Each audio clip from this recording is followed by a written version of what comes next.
Pacelli and Boomer, they're grizzled and gray, talking about Star Wars from back in the day. Got a talk show called Geeky Geezers, it's true, spinning old tales about the stuff they went through. From Atari to Shrek, they know every line.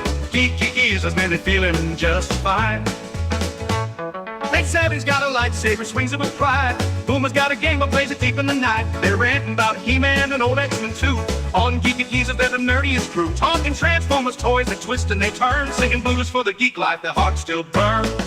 Oh, Geeky Geezers, they're living the dream, talking comics and movies, they're busting the scenes. From Battlestar reruns to D&D lore, they're preaching the gospel of geek evermore. Pacelli and Boomer, they'll never grow old. Geeky Geezers with hearts made of gold.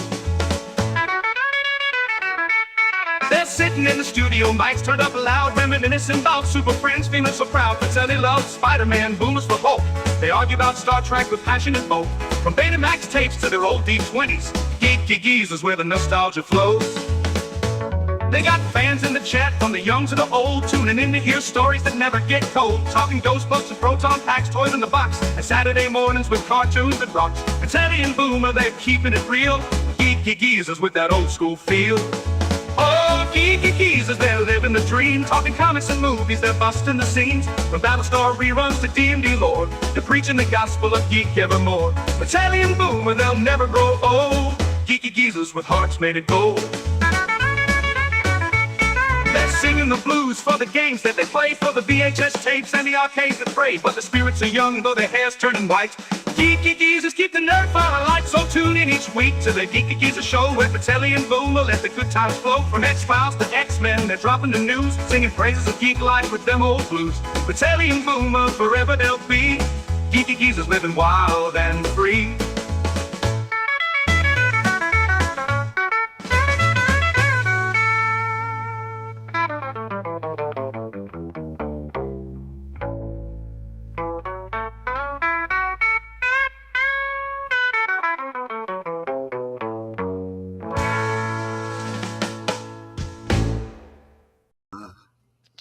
Happy Daylight Savings Day, everybody. Happy Daylight Savings to you, Uncle Boomer. We get to celebrate the hour we lost. What could have been? God. What could we have done with that hour today? Honestly, I used to complain about losing an hour, but at the same time, I also think with as much time as I waste, I'm not really in a position to pontificate.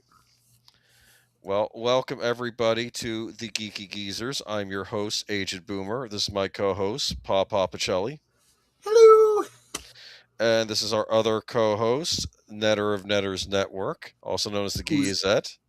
Who's actually stepped away, but she will be back and saying hi to all of you in the chat very shortly. Okay, so here we are. I think she was a little set off by the hour difference. I think that's what. We've all been set off with it. In fact, I even told myself, just go to bed, get yourself a good 8 hours. Maybe your body won't notice. I still think it notices. But anyway. Netter wakes me up today because, Sunday's the day I sleep in, right? The day of rest, right? And she's like, honey, you might want to get up. Depending on how you look at it, it's either noon or 1. And I'm like, either way, I need to get up. I got to get the stream ready. Yes, and you ran down to get one of those the big arch sandwiches. I'm kidding, of course. Oh no. It's right, because afternoon, right? Breakfast is over. Yeah, you could just do that, yeah. But chat is open, everybody. Thank you. I welcome Big Al. Have a great show, my geezer friends. Wishing everyone a great weekend, because I always thought you were going to say wishing everyone had a great weekend. Well, it's kind of late now, right? I'm just saying. But the weekend's not over yet. The rest of the weekend, right? Yes. Storyman Jack, welcome. Lynn Green, welcome. Tired Midnight Blogger, welcome. Deleted Scenes, welcome. Connie Cleary, welcome. Satopia, welcome. Got a big old unscripted raid going on here. Nick Severus. Awesome. Let me see here. All right, and we'll wait to see who else spills in here. I don't know, man. Got some good stories tonight, including the winners of the Mega Man finalists for the next Mega Man game for the 6 Robot Masters. Yeah, I put it on the thumbnail, but I hope you have good picks in the presentation, I think it's so. like I'm looking at this going, no one's going to be able to see a damn thing here. Here's what it is about. Well, hopefully we can do a little better when we get to the story. Yeah. But I figure while we wait for Netter, I'm going to explain to you what the Robot Master contest is. Mhm. This hails back to young Boomer back in high school, maybe Okay. even freshman or sophomore year, when Capcom announced for Mega Man 6, the final Mega Man game on the NES, you can design your own Robot Master and submit it to Capcom. And and there will be one lucky kid in the United States, or maybe North America, maybe Canada was included, I don't know. You will get your robot included in as one of the 8 Robot Master bosses in Mega Man 6. And I'm like, whoa. This is like my first chance to become immortalized in a game. I could create my own Robot Master and send it. Only trouble is I can't draw worth anything. Okay. But I came up with my own Robot Masters for this contest. One of them was called Fork Man, because all the robots have different themes. Do you understand? Okay. Mine was Fork Man. His head was shaped like a tuning fork, with the 2 prongs Sure. sticking up. He had one hand that was a tuning fork and another hand that shot out dinner forks at you like rapid fire. And like the tuning fork hand would stun you. It'd be like a shock sonic wave. attack. Yeah, like a sonic thing. And then you'd also have like random attacks with the little forks being sent to you. And I remember. And so his calling card was he was going to fork you up, right? They don't usually talk, but if they did, that's probably what he would say. Yes, Exactly. And because I remember on Captain and the Game Master when the deadly Cutsman, he's Cutman in the game, not Cutsman. He says on Captain, he says, "I'm here to cut, and I don't mean hair." Ha ha ha! It's like real bad. Anyway, Yeah. but the idea is these are one of the 8 evil robots created by the evil Dr. Wily, and you as Mega Man have to stop the 8 evil robots. And every time you defeat a robot, you get that robot's power. And does it supplant the previous power you had, or do you accumulate them as choose? But you have power gauges for all the powers. So as you use the power, you lose a little bit more unless you refill it with these tanks that are around the level. If you kill enemies, you get replenishment tanks, and if you're on the correct power, you can replenish the power, or you can use it all up and then switch to another power. Do you understand? It's like Gotcha. It's like limited supply. It's like bullets, basically, except they're not. Gotcha. Of course, my other boss I submitted was called Bullet Man, who actually was shaped like a bullet and he had a face on it. And Nice. his thing was he had like a rapid fire machine gun, and that would have been Mega Man's power. But none of mine got picked. Sad day. Which I was a little annoyed because I either had like a Flower Man or a Plant Man as one of mine, and then Capcom I'd already designed one like that for the game, and I'm like. They called it something else, and I'm like, that looks like my design, but what can you do? I thought of it ahead of time, right? I'm not going to. I am sure that's happened to a lot of people. There have been contests, people who sent stuff in. They did something very similar, but not exactly the same. Yeah. They never credited the person who sent it in. Well, yeah. Well, it was probably something they already had in the game, because, I mean, let's be honest, making a robot that looks like a flower is probably long overdue my Mega Man 6. The robots are themed. Do you understand? That's what I'm trying to say. And like in Mega Man 7, one of them is themed like basically he's like a vampire. He's got like vampire bat wings, and like they all have different things. But I just thought I'd give you a little backdrop because I was going to go talk about that anyway. But probably shouldn't read it out loud. But Storyman Jack said that reminds me when my son was little and he dropped his fork one time, and what he said made his mother, he thought his mother was going to slap him. So, yeah. He probably overheard the kids on the school bus saying the word, or actually that was the joke. Or he just didn't enunciate the fork part right. Get that hard R in fork. There are other words you don't use the hard R for. That is one you really must. Yeah, I remembered because I remember that episode of The Simpsons where Ned Flanders' son used the D word. He's like, where does he hear this language? And he was checking out his TV viewing habits, and he said, didn't he he watched David and Goliath. Oh, he stopped watching that because he considered a talking dog blasphemous. So he stopped watching that. and then he's wondering, where is he getting this language from? It's not his friends. Then suddenly you hear Homer next door cussing in the yard after he steps on a nail or something. and it's like that's where he was. So then he has to have a talk with Homer. Hey, could you maybe not scream out the profanities while outside? My kids are hearing you and picking up your. Anyway, Davy and Goliath made me think of a Robot Chicken bit where they did one. It was instead of Goliath, the dog's name was Samson, and it was son of Sam.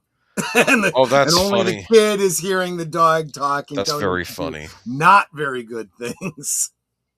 That was funny on that was like on Venture Brothers. They did a similar thing where they had the Scooby-Doo gang, but they were all based on different serial killers of the gang, and like the dog was of course named as Shaggy was named Sonny, and he had the talking dog with him that he would hear, and it was like never mind. Anyway, Lynn says there's a word with a hard R that I don't even use the soft R either. Well, then you don't speak certain Asian languages because that's just a normal word in their language. So I think the world needs to get over themselves. They really, really do. Well, and happy Sunday to you as well, Daniel Barry's Sports Highlights. Good to see you. So let's go ahead and bring up the presentation, shall we? Yes. So we always start out these presentations with the good old days, and we have a very. So tell me a story, Geeky Geezers. About a man named Brady. Of course, we're referring not Tom Brady, the Brady Bunch. Right, exactly.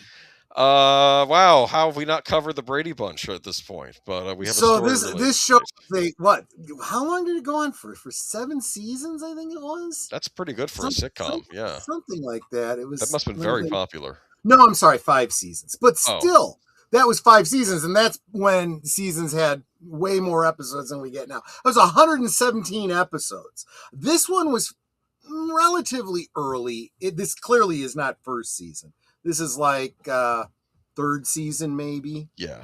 This was pre-perms for the boys.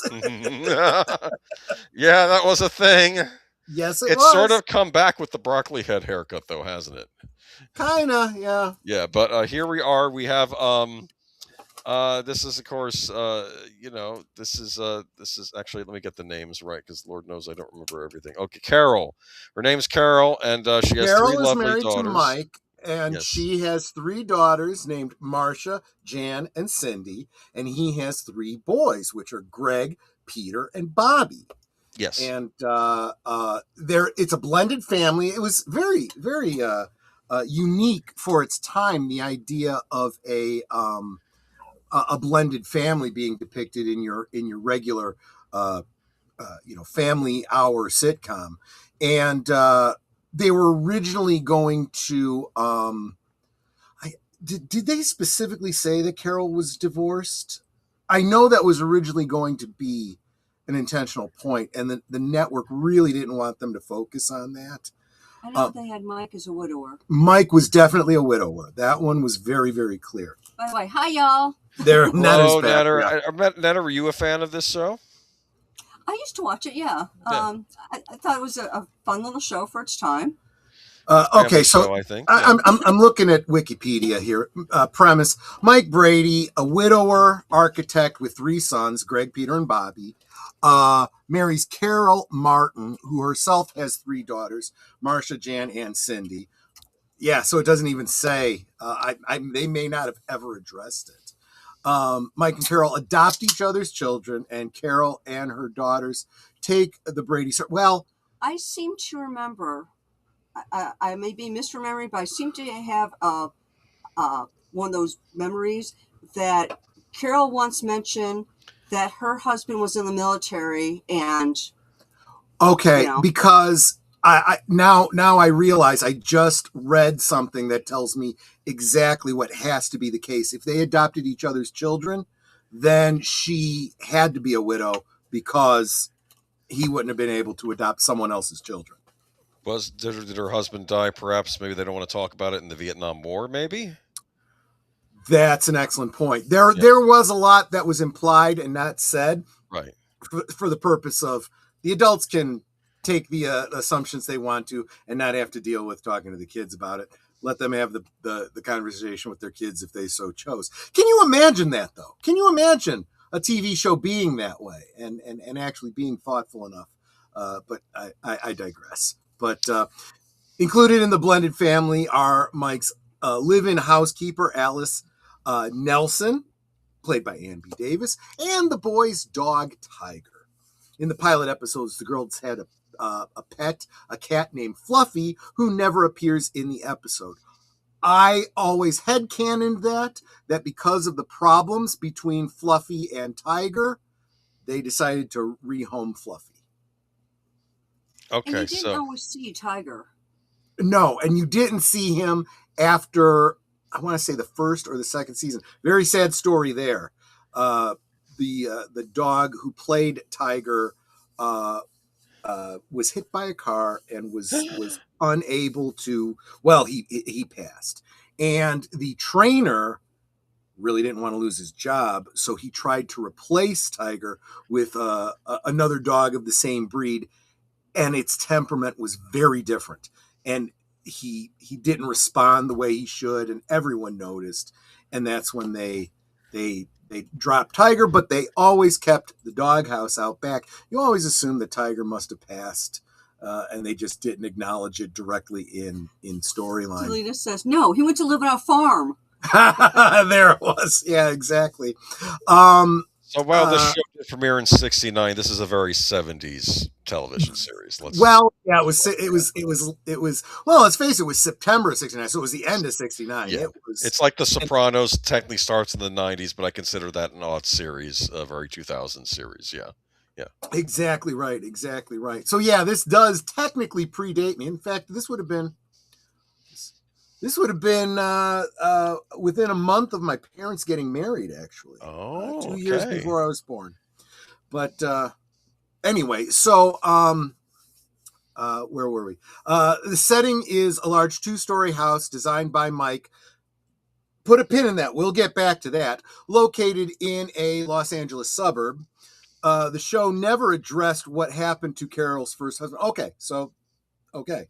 But like I said, by inference, we can assume. While the show's creator, Sherwood Schwartz, always intended Carol to be divorced from her first husband, ABC preferred for her to be a widow due to a more conservative American stance on marriage at the time of the first episode aired in 1969, which led to the compromise that resulted in not revealing the first husband's fate on the show. But again, like if Mike adopted the girls, it can't just be a divorce. It had to be a widow situation. Yeah, that's what I said. I have a fuzzy memory of Carol mentioning just once, that her husband had been in the military. I want to say Air Force. However, other factors also prevented Carol from being revealed as being divorced on the show, as well as the potential portrayal of both custody agreement and explanation for her divorce with Mike was even able to adopt Carol's daughters, always being portrayed as the only father character's daughters accepted. So yeah, see, I was right. Even I should have just finished reading what I had started. The first season, awkward adjustments, accommodations, gender rivalries, and resentments inherent in blended families dominated the storyline. The show, being centered on a blended family household, was considered unique for the time, as most other shows were still focused on single family households. We may end up doing a talk about Family Affair another time. That's another outlier. And what was nice about this is because it's been on the air for so long, you actually got to see those kids grow up. Well, it was only 4 years, but kids grow up pretty darn fast. In an early episode, 5 years, I'm sorry. In early episodes, Carol tells Bobby that the only steps in their household lead to the second floor. In other words, the Bradys were not a step family, only a family. Therefore, episodes focus on typical teenage and preteen concerns such as sibling rivalry, puppy love, and self-image, character building, responsibility, dating, school dates, and school grades, and getting along in social company. Noticeably absent is any political commentary, especially regarding the Vietnam War, which was being waged at its largest extent during the height of the series. Despite some elements of the show being considered revolutionary for its time, including Mike and Carol's sleeping arrangement, the Brady Bunch would maintain traditional family-friendly entertainment and avoid scandalous and challenging fare. And if you noticed, when the series first started, Mike and Carol had separate beds. Then they got a queen size bed. No, that was. I think you might be blending your memories with Partridge the Family? Lucy show. With Lucy. I Love They had Lucy. separate beds. I Love Lucy. They had a separate bed. Yeah. They never had a separate bed in the Brady Bunch. They were always a single bed. Yep. Okay. Every episode. By the way, I don't know whose hand that is. I thought. I'm I sorry. don't- Would you? It's deleted scenes is freaking out. I don't know whose hand that is in the bottom left corner. Could be Vincent Price visiting the family. I don't know. We'll get to that in a minute. Okay. That's a great question because that was I think that was in story episode where they were having their picture taken. So Oh, I see. Probably the photographer. could have been because there was an episode where they had a family portrait taken. Oh no, but that was just the kids. The kids got together for a family portrait for an anniversary gift that I think Mike wanted to give to Carol, and it was before. It was just before. No, it was. I can't remember now, but the way that that Mike knew that something was hinky was because when the gift was given, she was wearing her glasses in the picture. Jan was wearing her glasses, and she didn't have the glasses at the time it was taken. And the reason they had to retake the picture was because she smashed into it with her bike because she wasn't wearing her glasses. And all the kids covered for her and pooled their money in order to pay for another picture to be taken. They went to the trouble of all wearing the same outfit they had worn before, and so on and so forth. The only flub is that Jan was wearing her glasses when the picture was taken, and they had to confess to Mike, and he was like, I would punish you guys, but I think you guys have all pretty much punished yourselves enough, and I respect you for doing the responsible thing and paying for it and fixing it and so forth, and I appreciate that. That was the kind of show this was, very fair, even-handed kind of family relations, but they went through some real problems. Now, sometimes dealing with them in the half hour to an hour that they had. And yes, there is a difference. This show was originally slotted at an hour, and in syndication, they edited it down to a shorter run length. And in physical media, most of the restored episodes exist, but there are a few exceptions. There was a storyline that involved the never seen next door neighbors, the Ditmeyers, and they decided in the late 60s, early 70s style to address an ongoing what would you say, cultural situation of people, just normal people being nudists. So they had a pool, and they swam in the nude, and they had invited Cindy and Bobby over to go swimming, and they were going to go swimming, and they had no. And when Alice says, wait, let me see, what are you wearing? And realizes they're not wearing anything, she goes, oh, no, you don't. You're not going. Go get dressed, which is humorous. In context, we all thought it was kind of funny. In retrospect, it's very creepy and icky. And now, that does not exist, I don't believe, anywhere on The most physical interesting media. is for any problems they had, it was always very amicable. It's like, this girl at school is bullying me. Well, just talk to her, honey. I talked to her and we worked it out. We're besties now. It's like, that doesn't work. That might be a bit of an exaggeration, but yes, Hey. that's pretty true. Was Mrs. Detmeyer played by Barbara Boucher, just out of curiosity? Don't know, never saw them. Okay, all right. You I'm never just see the joking. Detmeyers. I'm Yeah. just imagining, that's all. Well, you wouldn't want to see them. They're nudists. Well, yeah, I mean, let's. No, I'm just imagining Greg Brady, just being all. Yeah. And let's not get into any behind the scenes shenanigans that that these people got into. There's all kinds of stories out there. Let's just stick to the show. From what I heard, with all due respect, it was fairly tame. Okay, it was, I mean, okay. Anyway, I'm not going to get. There was a lot of great guest stars. Now, I think most people remember Davy Jones of the Monkees, right? That yeah, you can't find that episode because it's because of the music rights. Girl, look what you've done to me. Okay, great. We just got the stream taken down. Damn it. Yeah. If he goes after the Brady Bunch, what he's going to do to us? Anyway. Exactly. Well, no, he's dead now. So it's the company that. By the way, there wasn't a problem back then because Sherwood Schwartz did both the Monkees and the Brady Bunch, and that's why Davy Jones appeared on the show. Why is Peter's shirt there?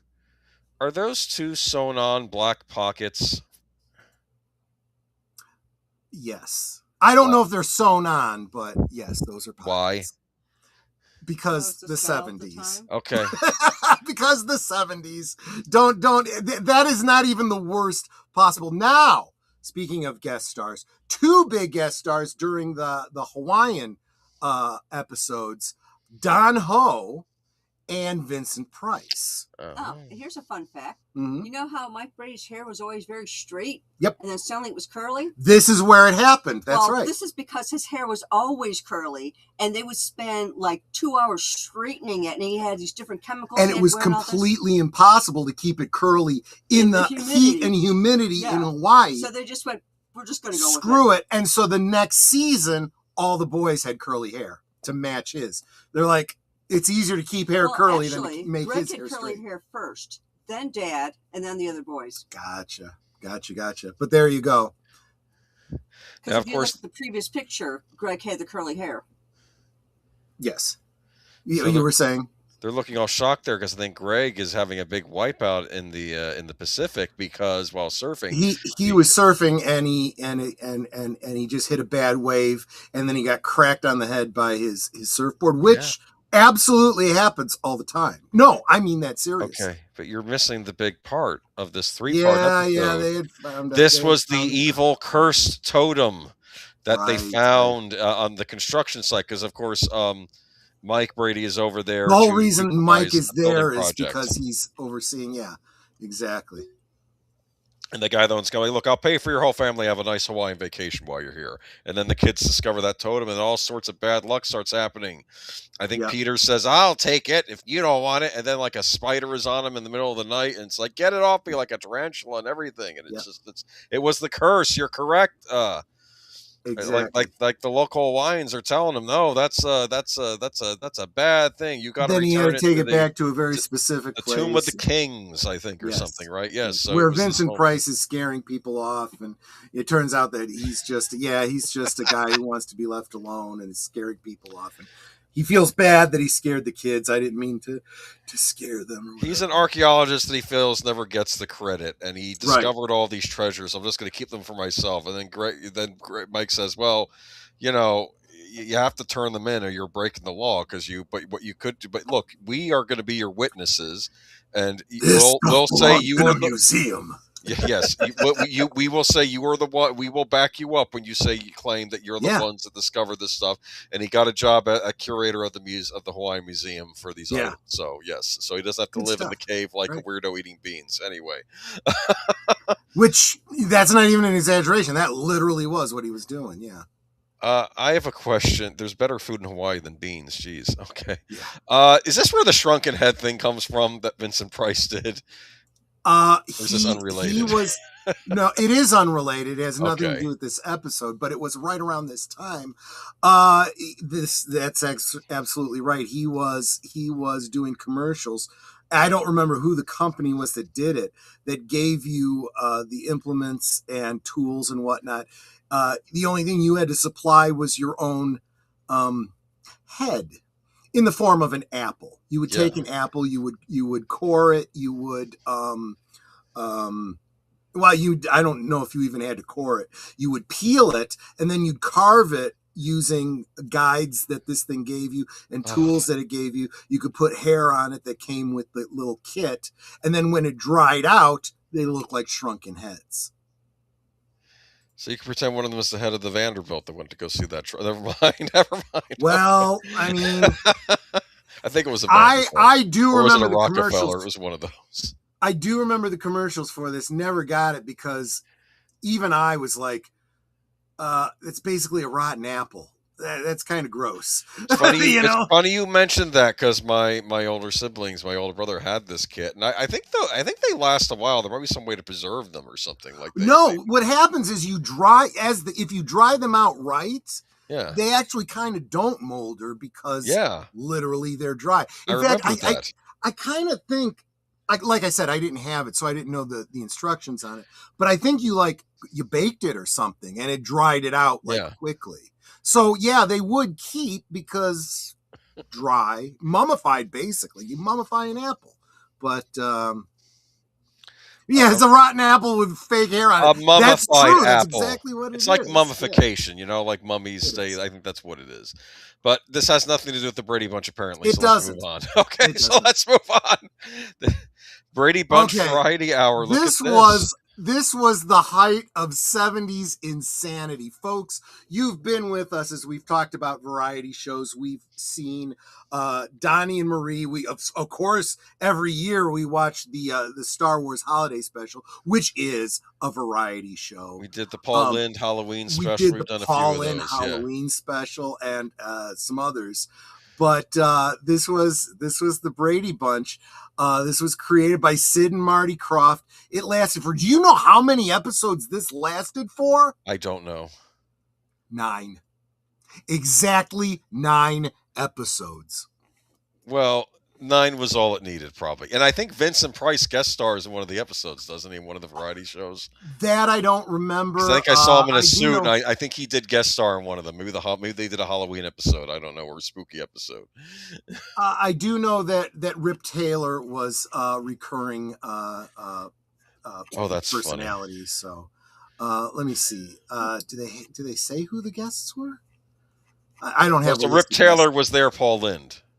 Kinda, yes. Okay, kind of. right. Yeah, that's actually kind of right. Yeah. Man. But yeah, there was and this was really kind of capitalizing on the music thing. They were trying, this was a Sherman Schwartz thing, just like the Monkees, trying to get the prefab group, in that whole style of the Monkees and the Partridge Family, that whole concept, that whole shtick. And there actually was some great music that came out with Barry Williams kind of leading, and Maureen McCormick doing vocals. But here, Florence Henderson got to do a whole lot more because Florence Henderson really was a professional singer. But it was weird. It was just weird. Did they get another actress to play Jan in the variety show? They absolutely did. There's a fake Jan? There's a couple of fake Jans, yeah. There's a fake Cindy, too, in one of the made-for-TV movies. It'd be funny if there was a hypnosis thing, like this one little girl hypnotizes the family into thinking that she's the real Jan, and that this other girl, that Jan isn't Jan. That could have been an episode. I also wanted to say that this variety show was the first time I started to think that Cindy was kind of cute. Look at her hair in that picture. I mean, that's like the best I think she ever looked. They purposely kept the curls. You notice she's not wearing pigtails anymore with curls, but they kind of did a hairstyle that kind of homages that, Oh, wow. Do I have another picture from this special? Yeah, there's Vincent Price. So there he must have guest starred, yes, in one of the episodes. So, I'm back. Yeah, I know. I know. Well, now I'm thinking. I don't know. I have no idea. But yeah, this was something else. And of course, there was a cartoon show. Is this right? Yes, there was. I particularly love this show. This was on in a lineup in syndication, right next to a lot of the other Filmation shows. Right, like the Archies and things like that. Exactly. In fact, there was even some references to the Archies. But this was also at the time that the Star Trek animated series was classic. out. This only lasted for, I think, it was 2 seasons, a total of 22 episodes. These were definitely 30-minute episodes. They were much shorter. And every single episode, and again, this kind of perpetuated the whole musical thing, because every one of them ended with a musical. What do you call it?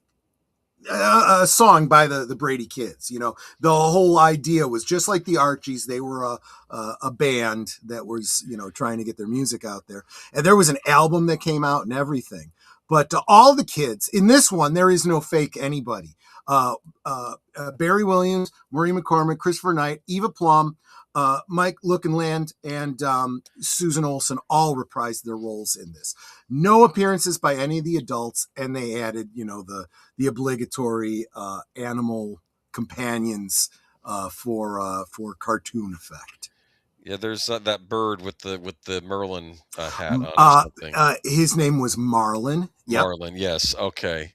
And I think there was a couple of panda bears as well. Ping and Pong, yes. Dude.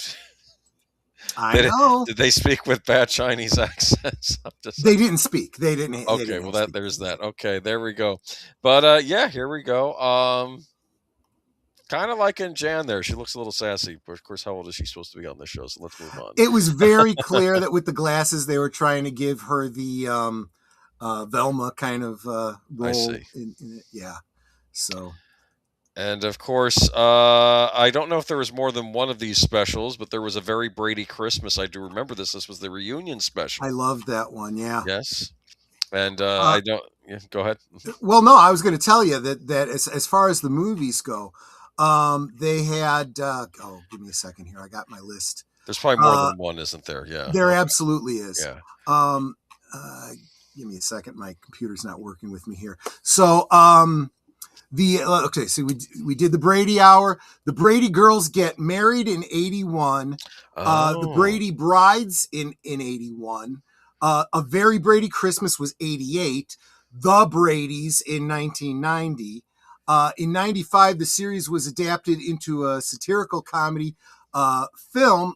All new cast. We'll get there. Oh, okay. We'll get there. I'm sorry. I didn't no, it's okay. No, it's okay. And in fact, the Brady's was an attempt at reviving the series, but unfortunately, it was a little bit because they're bringing in spouses and the families. It's of getting those too spouses, crowded. It got too big, and I don't think that the people writing for it had the writing chops. It had an inconsistent tone.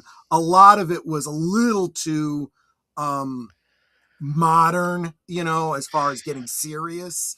So they were leaving. Really they leave behind the '70s kitsch, basically, right? They exactly. Saying, no, we instead of and there was nothing wrong with moving it into a '90s style kitsch, and they didn't. They went into '90s, you know, grimdark. You know, not quite that bad. I'm exaggerating, but what does Alice have cancer or something, or it gets like that, or I don't know. There was issues with a potential divorce from Marcia. Was it oh Marcia? Yeah, her too. No, I was going to say for Alice from what's his name, Sam the Butcher. Oh, really? They were married. Yeah. Okay, that's good. Yeah, and there was some other family issues too, and they were always looking for not just the minor conflicts you normally have in life, but they were going for like big, hard hitting stuff. And it's like you got to pick your lane. Is this going to be a sitcom or is it going to be a drama? It really shouldn't be both, and it really shouldn't be a full on drama, considering it was originally a sitcom. Yeah, and you don't want to. I think because maybe they're. Is it an embarrassment of the source material, or maybe they're feeling the people who watched it don't want to, like take it. I don't know. I never quite understand that, but then we go. I don't understand if you're going to be embarrassed by the source material. Why are you even adapting it then? Yeah. So here we have the Brady Bunch movie. Yes. Which I love. I don't know how you feel. I loved this movie at the time. For starters, it cast one of my favorite leading man actors in it, who I feel has not gotten enough attention over the years. Of course, he replaced Mark Harmon on NCS now, but Gary Cole, who I've always been a big fan of, and they have him playing Mike Brady, the I see. dad. And I was a big fan of him on shows like American Gothic. He showed up in Sam Raimi's A Simple Plan. He's a good actor, and I'm glad that he got a chance to be a lead in this movie. Yeah. And I love this movie for what it is. yes, because it is very much a spoof, sure. and it does the trope of keeping the objects of the story in the time setting they come from, but taking place in the modern day, which makes them all the more Fish out of water. Exactly. Yes. Exactly. I seen this. Austin Powers also does this, having I don't even want to say James Bond style character, though that's clearly an influence in Austin Powers, but like Right. how it's all the zany spy movies that come out in the 60s, and then Right. just have them show up in the 90s, and just how ridiculous this is Right. in the 90s, just like how the Brady Bunch family, this early 70s. But this one, they don't even yes. bother with time travel. You just, They're you know what? It just is. And the other kids at school are all like they're not quite knowing what to do, because it's like I think they say things like they use modern slang. Is that Shelley Long as It is. Yes, It I remember absolutely that. There's is. Gary Cole. Good casting here. I think that's Ben Stiller's wife as Marcia as well. I did enjoy this. The movie turned the Brady Bunch into the Addams Family without the Gothic. Yeah, basically. Kind of. Yeah, that's Yeah. a great Yeah. analogy. Yeah, that's. Yeah, that's a I perfect would way to follow look at that, it. but I did enjoy this when it came out. I think it's good. But you were right though. Christine Taylor, who wasn't she? What was the Ben Stiller movie she was in? The one with the Dodgeball. Wasn't she in Dodgeball? Yes, she's been in a lot of movies. Yeah. She was perfectly cast as Marsha. I mean, gosh, look at her. She just looks like Marsha. Yes. I think all the kids were great in this movie, actually. I thought they did Yeah. a good job casting. I love the actress playing Jan. And they play with things in this movie, like how Jan is almost developing a split personality, like her other side is telling her to take out your sister. There was, they made it very clear in the original series that she had this. She even refers to it in story of this middle sibling, and she's able to talk it out with. I think it was. I keep wanting to call her Ann B. Davis. It's not. It's what was Ann Davis's character's name? The housekeeper. Yes. You know who I mean. Who's Ann B. Davis, the one who played their housekeeper. Alice. What was? Oh, the name of the housekeeper. Oh, Alice. Alice's name. Okay, yes, Alice. And then Sam the Butcher shows up in the middle of the night, right? And he's saying, "What are you doing here, Sam?" "Oh, I'm just delivering some meat." And it's like, because he's going to hook up with. Yes, exactly. Which I thought was because people always. Unfortunately, everybody in the chat is 30 seconds behind. But thank you guys for coming through for me. Yes. So in the original show, she was able to talk it out with Alice, who was a middle child herself. I think. I see. And you said you just need to find. Don't try to compete with either of your sisters. Find out what makes you, and go for it. And that's. Go. I mean, that's just good. It's good advice. It's absolutely good advice. It's parenting. It's whatever. But they really play it up in the movie as like she ends up with some real issues. Exactly. Yeah, but they're the kids in the movie. I mean, look, good. They even got a kitty carry-all, and it's spot on. It is the exact right doll. I mean, they paid attention to the details. This had to have been even filmed in the same house. Otherwise, they had to have been very, very meticulous about recreating the sets. I think that what it is I think that this is both a spoof, but also kind of a love letter to the show. So I think that's what. Well, I've heard it said, and I honestly think that it was Mel Brooks who said this. You can't spoof something unless you love it. Yes. Oh, and I think that was absolutely true about this. Yes, you're right, Geek Flag. The house did show up on the X-Files. Yes. Interesting. In one of the later seasons. Oh, don't get me started. I think that was during the final season of the original show. I take it wasn't that good in the last season. Here's my problem. It's a problem that happens with all shows. If they become too popular, they almost become self-aware. I think this was a problem on Doctor Who as well. Yeah. That's a topic for another time. Anyway, here we go. And I think they have probably a big sing-off. Keep on dancing all through the night. Is this a nod to the variety show right here? Is that what this is? Actually, no. Oh, okay. This is more of a, well, obliquely probably, but this was more specifically a nod to an episode where they actually did go on a national television show and perform a song. Greg was trying to there was a whole storyline within the original show where Greg was trying to break into music. He clearly was going down a wrong path. Where they wanted to strip away his entire identity and turn him into somebody else. The new Johnny Bravo. This was before that cartoon, by the way, folks. Johnny Bravo means something different to me than it does to all of you all. You fit the costume, and he'd do music, and it didn't sound like him because they had mixed it so much. He's like, I don't want to do this. I want to do my own thing. And then they did a couple of shows, national talent shows and stuff like that. In fact, one of them was the one where they were trying to perform, and Peter's voice starts to crack, and so they had to come up with a whole new song to kind of feature. Again, another one of those things where don't get upset, don't leave your brother out, whatever. Figure out how to make it work for you, turn it into a strength, and then that's when they came up with sha na na na na na na na sha na na na. And that whole bit with where they give him a little bit of a solo where his voice cracking kind of, adds to it. I think a lot of people had that song, so I don't think you're alone. Yep. I probably should include it in the album. I didn't even bother with the paraphernalia, which I'm sure there was a ton of and then of course we had the Very Brady sequel, which I don't know if I saw or not, but I need to check it out if I haven't. Maybe I need to rewatch I did see it, and I vaguely remember it, which tells me it probably wasn't as good as the original. But yes, they go back and start in on, well, they go to the same well, they're going back to the same tropes from the original. So obviously this one is referencing the Hawaii vacation. Yeah, exactly. And I'm thinking perhaps in this episode they should, if you can't get Vincent Price, get Jeffrey Rush to play the same character, maybe. But I don't know if that's what they did. But interesting, because he did a good impersonation of Vincent, because he was the Vincent Price character in the remake of House on Haunted Hill, and I realized, he could have probably done a good thing. I don't know. I got I recently for $10 you get a double pack of both movies. I figure I'm going to check it out that way. So there you go. And that's the show, folks. Thanks so much for stopping in. Well, we're almost 48 minutes in. We got to get to the news. We got a lot of news. I'm going to try and just chop through this stuff here. Let's see here. You did save the AI ones, right, for another time? Well, we'll get to them. Okay.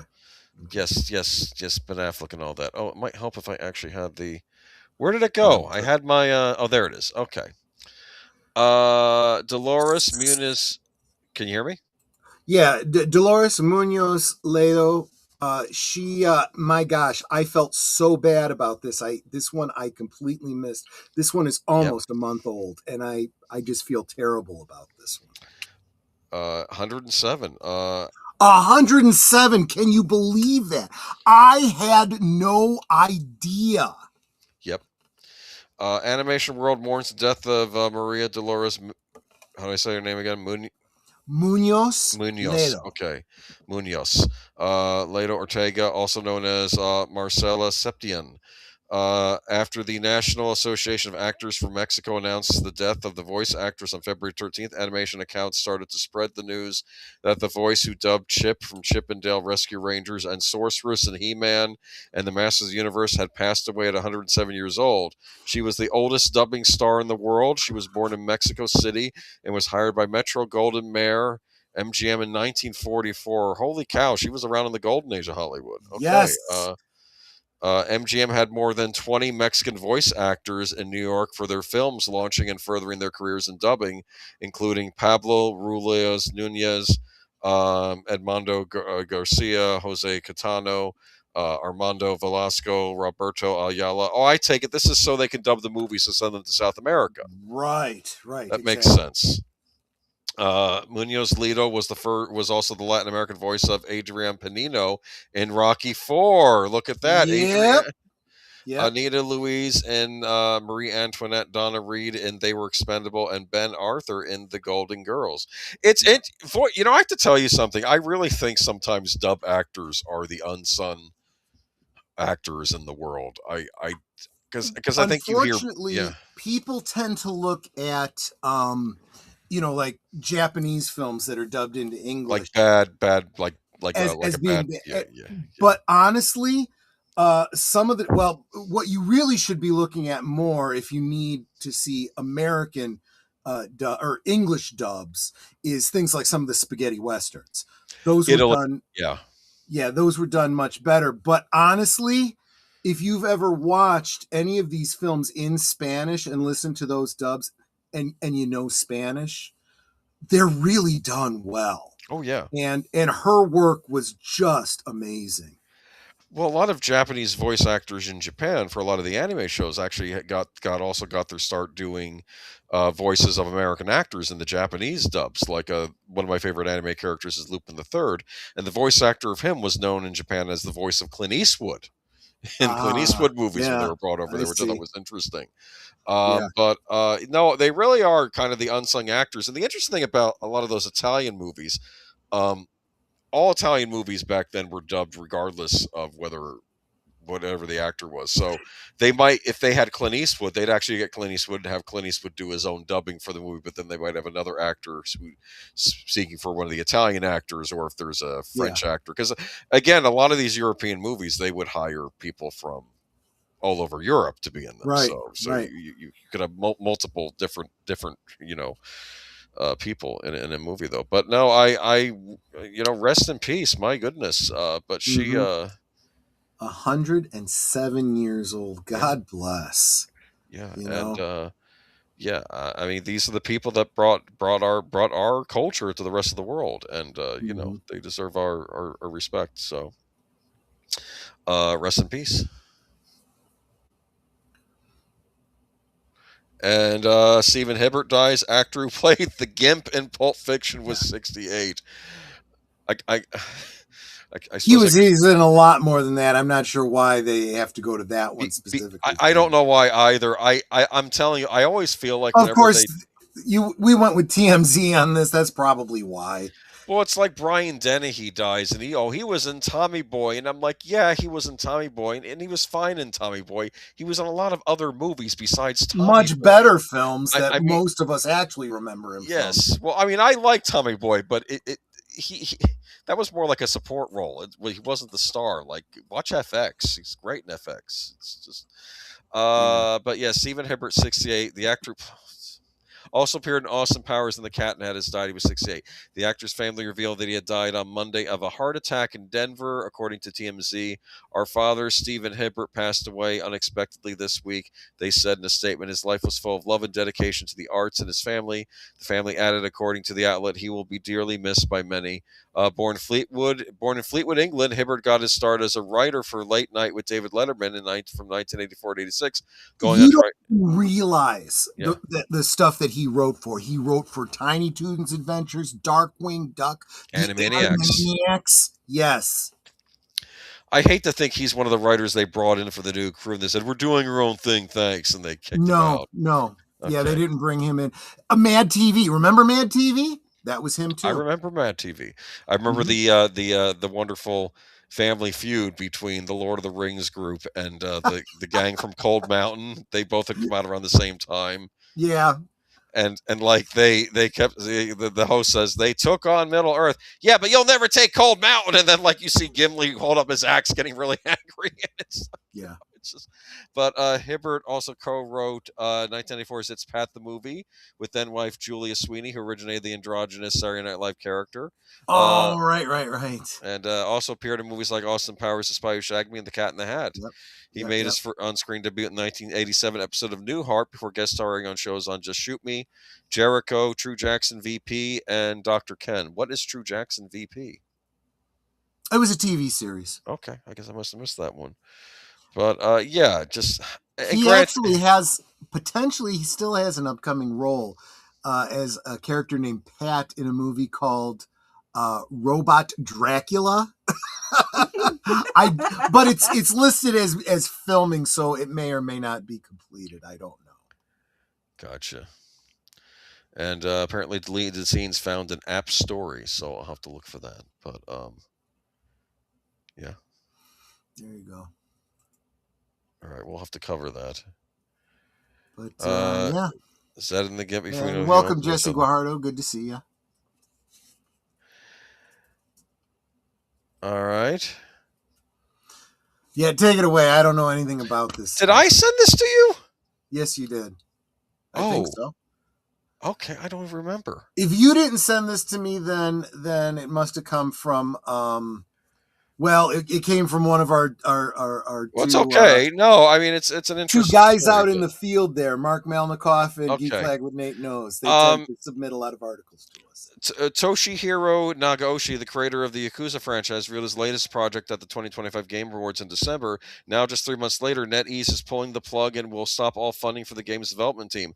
According to a Bloomberg report, Nagaoshi Studio is having its funding cut off by NetEase, best known recently as the publisher and developer of Marvel Rivals. A spokesperson for NetEase said that they will stop financing the studio from May. Sony's games division is still performing well, though. It's disappointing in terms of the events following the Gang of Dragon's exciting reveal. After feeling the highs and lows of Yakuza Kiwami 3, Gang of Dragon had a chance to do something truly special, featuring Ma Dong-seok as the main protagonist, as well as Kabukiko district setting. Gang of Dragon revealed an all-killer, no-filler style trailer akin to the iconic B-grade Hollywood films. Now those hopes and dreams have been dashed. This is actually very bad, actually. I'll say this, because what I believe what this is the man who originated the Yakuza series decided I'm going to go off on my own and make another series kind of in the same vein as the Yakuza series, but maybe doing his own thing. Kind of like, because this is what creators sometimes do, though. Because of ultimately they end up getting disillusioned with the company that they're working with. Maybe too many changes, too much for modern audiences. Possibly. I mean, I don't think the Yakuza series has gone downhill like that, but Yakuza basically finished with 6, and yet they're going back and they're kind of remaking the old ones, and maybe he just didn't want to do that. So, and I know you have the Kiwami series as a spin-off series, but it's not the same thing. He might have wanted to do his own thing, but that's too bad. Nagoshi's possible closure is also the latest in seemingly never-ending stories of studios closing down. See, the sad thing is that this contracting of the gaming industry is affecting things that I might actually have liked to have played, and not just the junk like Dragon Age, the Veilguard, and things like that. Right. But this is the history of gaming. I mean, I've had studios I've loved close down over the decades, which is really sad. But yeah, I guess this sucks. This is a game where I guess it's not going to see the light of day. Okay. So, yeah. Okay. Moving on. Yakuza's fun, though, if you ever want to play the Yakuza series, though. Jesse says, at this point, game companies should stop announcing new games until they are ready for release and going to GameStop stores within 3 months of release. I would say not only that doesn't only apply to games. I would say that applies to movies at this point too, especially big franchise ones. You really need to be a lot further along in development before you make an announcement. I would even, if I was in marketing, I would say, you know what? Let's keep it a secret. And if it leaks out, we can play with that and we can use it to our advantage, kind of stuff. Build up excitement for it and say, we didn't announce that this was coming out, but now we announce You know who does that, who's very good about that actually, is Capcom. At least from what I've noticed over the years. Like, they announced, I think, Resident Evil 9 over the summer, and it just came out like a few weeks ago. That's the point. They usually do like a 6 month. Like, if they're well in development, figure in 6 months is going to release. I remember that with Resident Evil 2 Remake, where they announced it at the summer, and then it came out early winter of the next year. So they're pretty good about, like, not just announcing something, and then 3 years later we're wondering where the game is. All right, they're usually pretty deep into development when they release the game. So, speaking of Capcom, yeah. This I'd mentioned earlier in the stream. I was doing a preamble about the how I had entered one of these create your own robot master, and we can see some of them here. Let me see if I can make it real big for myself. But hold on, let me bring it up on my own YouTube page so I can maybe zoom in. Because I was trying to get this so it was as big as it could be. Well, that's better than it looks on my thumbnail. Yeah. Hold on. Well, let me read the article. They probably have the names in the article, though. Yeah. So this is during Capcom's March 2026 Spotlight Showcase. It revealed the final 6 designs of the Mega Man Dual Override Design Contest. Development will now pick its favorite, reveal the winner at a later date. Here's a look at the final 6. So, okay, you going to name the final 6 in this article? Of course not. Why would you do that? Hold on. Do you mind giving me 1 sec? I'm going to bring up my own presentation. Give me 1 second. Nope, I can that's read fine. it right here. That's why I made the image nice and big, because I suspected it wasn't in the article. I'm looking at that delicious McDonald's Well, I can see hamburger. that the middle one in the bottom is the Juggle Man. The Juggle Man, yes. So it looks like he's juggling. Next, Valve Man. What? Valve Man, who looks like he can attach to a fire hydrant. Oh, I was thinking. Oh, that's what he is. I thought it was a vacuum Cactus Man. cleaner. Okay. Yeah, no, because it shows him like the claw going to attach to a fire hydrant. Yes. And Cactus Man, who has spikes on him. Yes, Cactus Man. I can't read the one in the top if left. there is a name in the center and the top left, I can't see it. The center I can see. It's called Swiper Woman, because she has a vacuum cleaner. Well, I guess it's better than calling her Mega Suck. Oh, okay. And then what is it? Recycle Man to the right. Recycle Man. Well, wouldn't that make him the hero? I mean,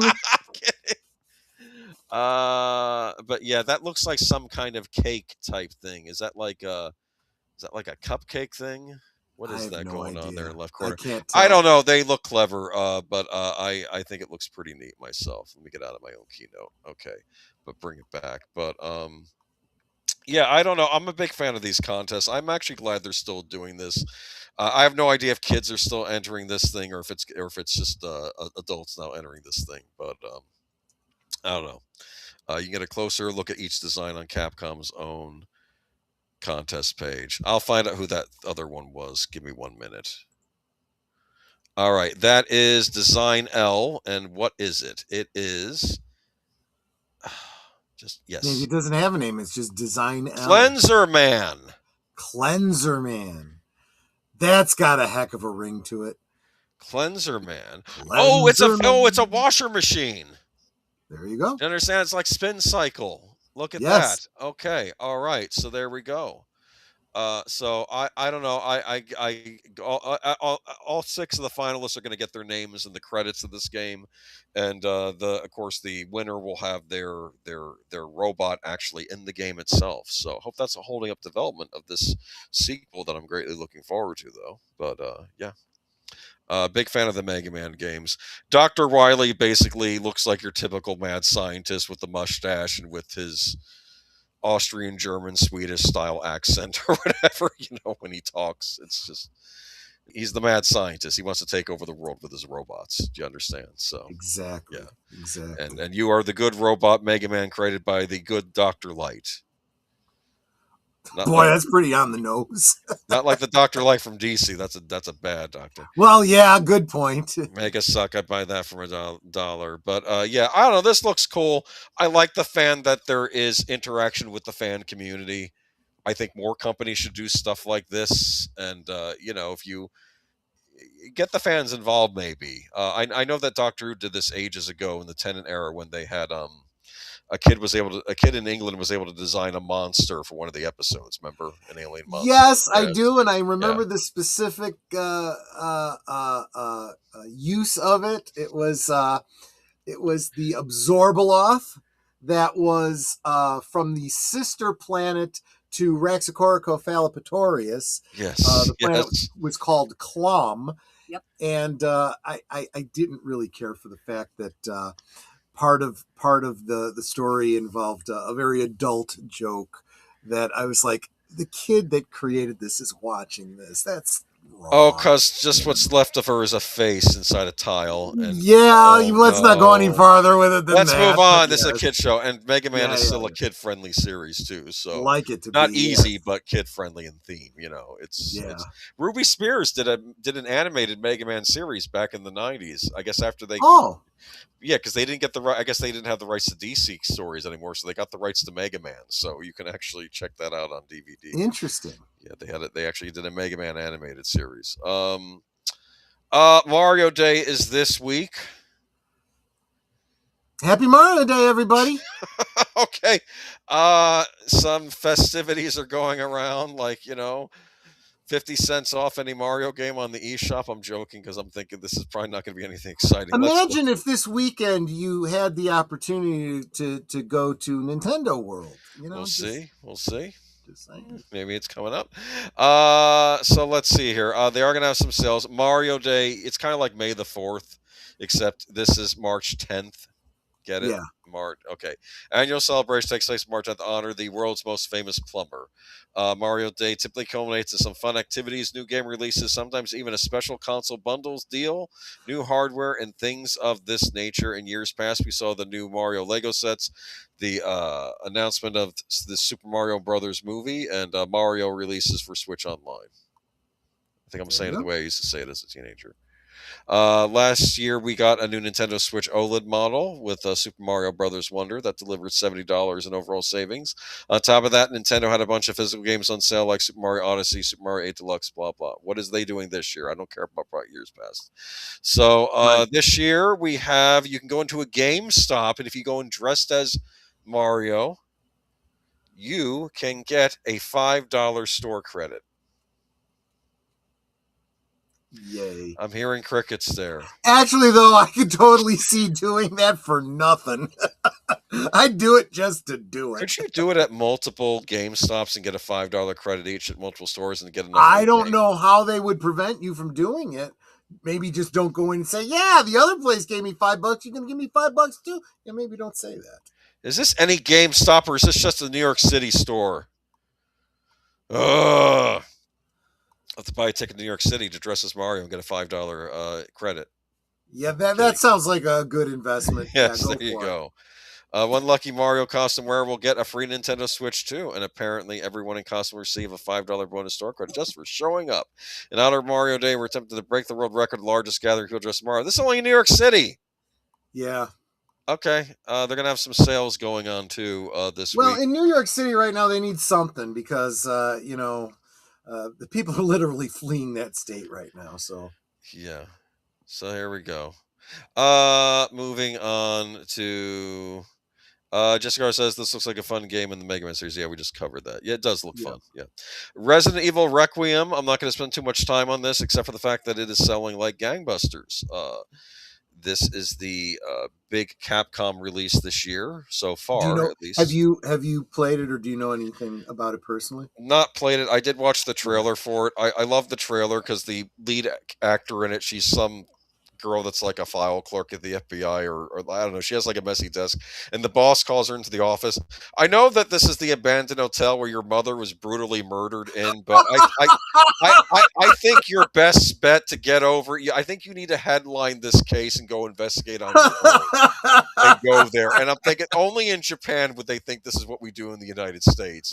For starters, we wouldn't put her Actually, on a no. case. I could totally see that happening in the United States because people don't give a damn.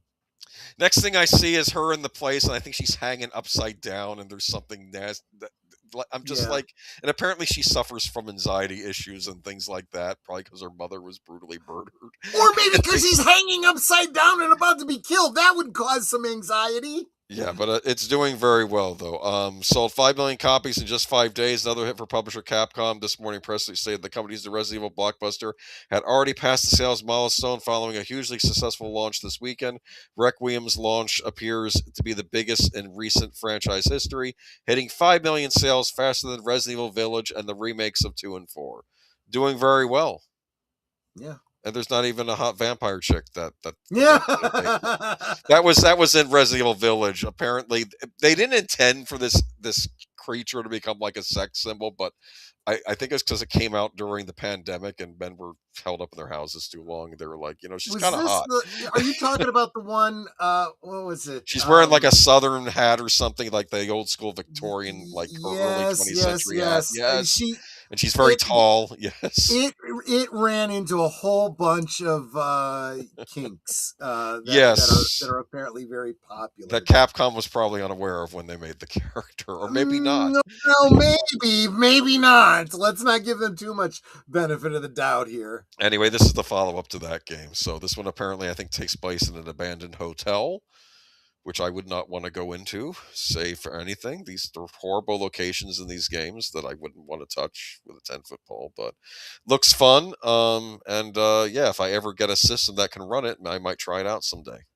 Because right now I'm still Well, stuck in my... unfortunately, if this stuff was for PC, you wouldn't have any problem. Yeah, we'll see. Is it on Mac? Anyway, Is it on Mac? I don't know. I don't know. I almost felt like Do they starting out make games for Mac? I think Mac is just for AI. And I drawing blame pictures Steve and Jobs stuff. for that. He was, oh, it's not for games. Okay, thanks, Steve. But since I was mainly a Nintendo console player at that point anyway, it didn't matter to me. All right, moving on. I think they're saying, are there actually 30 weeks in a year? I didn't even think about looking that up. You can ask Alexa. I don't know how many weeks are in a year. 52. Yeah, 52 weeks. Okay, so there is enough. Okay, they could dominate, man, with 30. 525,600 minutes. Okay, there you go. So people are skeptical. Paramount Warner Brothers merger, Hollywood wonders how Combo will pull off 30 theatrical films a year. When David Ellison saved Paramount from being swallowed up by Sony 2 years ago, he was perceived around town as a hero. Now he's in the position to take over Warner Brothers. Last thing he wants to be known as the guy who collapsed Hollywood. On Monday's call with Wall Street analysts, the Paramount CEO, by identifying himself as a producer and lifelong fan of film and television, few, if any, entertainment conglomerate chief executives refer to themselves as producers, and it seemed like it was Ellison's way of quelling the anxiety and ire that's out there as the motion picture industry stands poised to lose its second major studio in 7 years. Yes, but is that Ellison's fault, though? No, Warner's was it's in not. horrible trouble because of stupid decisions made over the years, probably dating even back to the 90s. So I'm sorry. I feel awful about this, but at least another movie studio is owning them. We'll see how it works. This is the most anti-competitive merger that violates the fundamental principles of the Sherman Antitrust Act, an Rival Studio insider said. Probably someone from Disney. I was just gonna say, this is the exact same thing I got into with somebody. I don't know why I keep getting into stupid arguments with Joe Nobodies and randos on the internet, but antitrust, blah blah blah blah. And I said, that would have been a good argument if you went back to when Disney bought 20th Century Fox. If you went back to, and I listed like 3 or 4 other previous to that. I'm like, at this point, it kind of works against you, because they can go in and say, really, you're going to tell us we can't do that, but you told all these other people they could? What is your bias against us? Yeah, it's ridiculous. They literally have to do this just to compete. There's a give and take to antitrust. On the one side, you don't want companies to be so big that they run everything, but you also don't want a couple of them that are real big and then a couple of them that just can't compete because they're too small. Those ones that are too small need to come together just to compete. This was my thought too about this merger. If you want my personal thought, I was terrified of the Warner Brothers back catalog being evaporated. I'm keeping hope that this will not happen with the Paramount merger, because Paramount's been pretty good about physical media. Even if they don't release movies themselves, they'll usually lend them out to boutique labels to release physical media. So, well, I have a great deal of faith that they want to make money. I've said in Liquid Lunches that I am under no illusion that Ellison Jr. here is in any way, Mr. Woke base guy. He's mired in the Hollywood woke swamp, but I do see him as somebody who is willing to put that aside because he wants to make money. And that's what we really, really need, because they'll start looking at, well, what's going to sell? Not something that pushes all the fans away. Maybe let's start making something that, is actually good. Just go back to making movies again, and not this nonsense. There aren't 30 days on the calendar is a common criticism heard by many studio sources. With the Paramount Warner Brothers Discovery merger expected to close during the Q3 subject. We're ready to piece together the Q4 2026 and calendar year 20 slates of the combined studios. A Paramount Warner Brothers slate in 2027 already counts as 27 movies. So I want to say, well, they're almost there. Right? Well, and here's the other thing too. I think that corporations in this country have lost sight of some very key points that are important to remember when it comes to making money. Speaking of which, thank you so much for the $2 Farty Fox. I'm presuming that's over on Netter's channel. Yes. Thank you so much for that, Lady Mist. Super appreciate it. I always love the description that shows up underneath it. Shiba dog shaking his body from left to right, surrounded by hearts. No, it's farting out hearts. Let's be honest. That's what it is. And what was it? Netter said something because I did a little shake of my butt the other day. She's like, "Oh, Farty Fox." I said, "No, you don't want anything coming out of my back end. No, that would be bad. You wouldn't think hearts."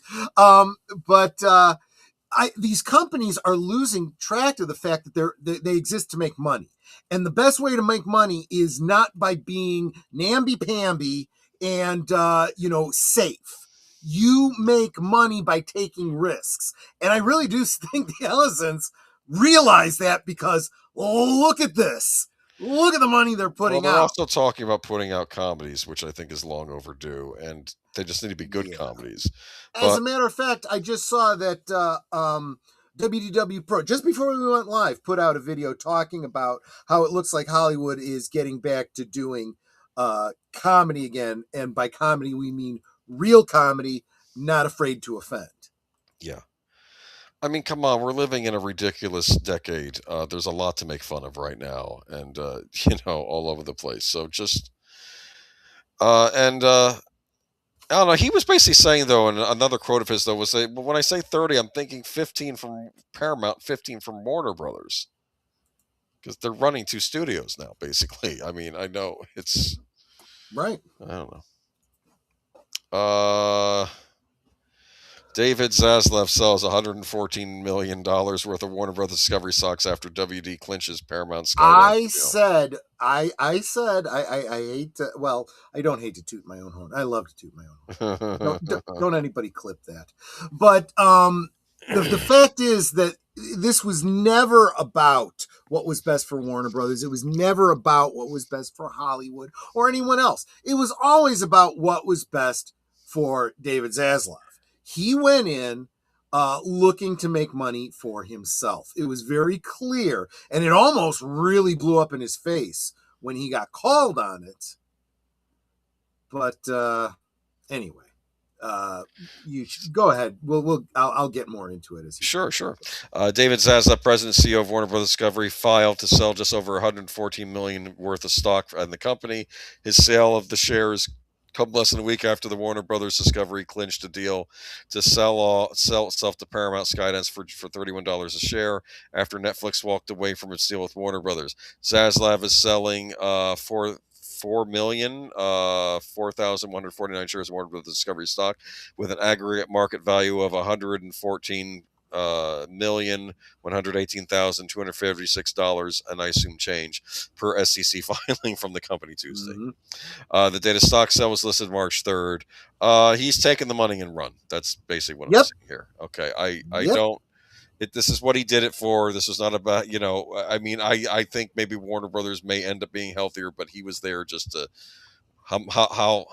how fat can we get this pig to sell it for as much as we can and just sell it to market? I think that's what all this stuff like the Harry Potter series and the Gunverse, I think this is all to prop it up like this stuff is worth a lot more than it is. But to be fair, though, I suspect Paramount's going to end up getting the better end of this deal because I suspect that Warner Brothers owns a lot of stuff that they can mine. So we'll see.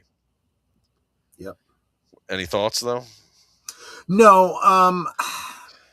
I do get that. I agree with the idea that it would have been better if this was not happening at all. Yes. If we could keep studios separate. Yes. However, this is the reality of the business. But I've been thinking about this. I want everyone to understand that none of these things happens in isolation. This is one of the reasons why, again, we try not to talk a lot about politics, but unfortunately, politics and world events directly impact just about every area of life. So you got to be mindful of them. This whole little dust up that's going on overseas right now. Remember, part of Paramount's financing was coming from countries overseas. Oh, and yes, they may very well decide, you know what? We're not sure we trust the United States. Maybe let's not do this thing. So, and if they pull out, then this deal falls through. Well, there's another reason that this deal might fall through, and that's because again, it comes down to politics, and a lot of people not real happy about the current administration's unilateral decisions here. I'm sorry, folks. I don't care what side of the aisle you're in. The use of the term war crimes would actually be very, very appropriate, legally speaking. And I could talk about that another time, but let's just understand that it's very possible that it may not be very popular politically to uphold this. The antitrust side might have their hand forced here. So I don't know what's going to happen, but these are things that if you were a betting person, and if you're a stock market speculator, you absolutely are, pay attention to these things and make your own decisions. Oh my goodness. Is that, and to bring this back to what Zaslav is doing here, he's figuring this is as good as it's going to get, dump the stock and get out. I actually hadn't thought it through that far, Boomer, but you're right. You're absolutely especially right. if the other bidders that were teaming up with Paramount pull out because they don't like the shenanigans going on. Oh, wow. Okay. Well, what a mess. Yes, indeed. Okay, but that's okay because we at least have some good television to look forward to. Possibly, yeah. Did you watch the trailer? Oh, not this. No, I thought you were going on to a different article. My apologies. No, this trailer. Did you watch it? Oh crap! I don't know if did you. I don't know if you got a chance to or not.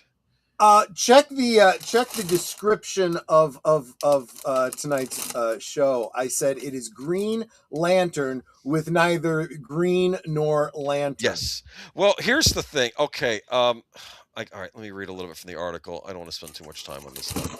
Okay, I mean too much time on the article because I've a rant. The Green Lanterns are ready for action in the new DC universe. Really? Are they? What kind of action are really? they ready for? Because it's not the kind of action you expect from a superhero show.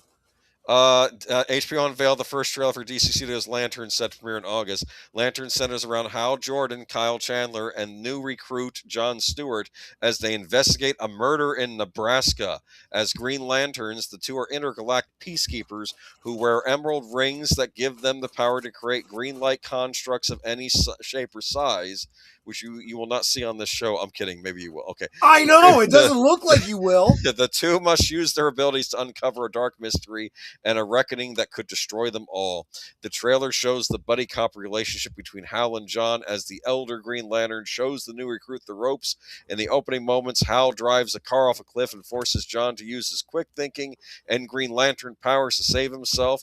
The two must learn to work together to solve the mysterious murder in the small town.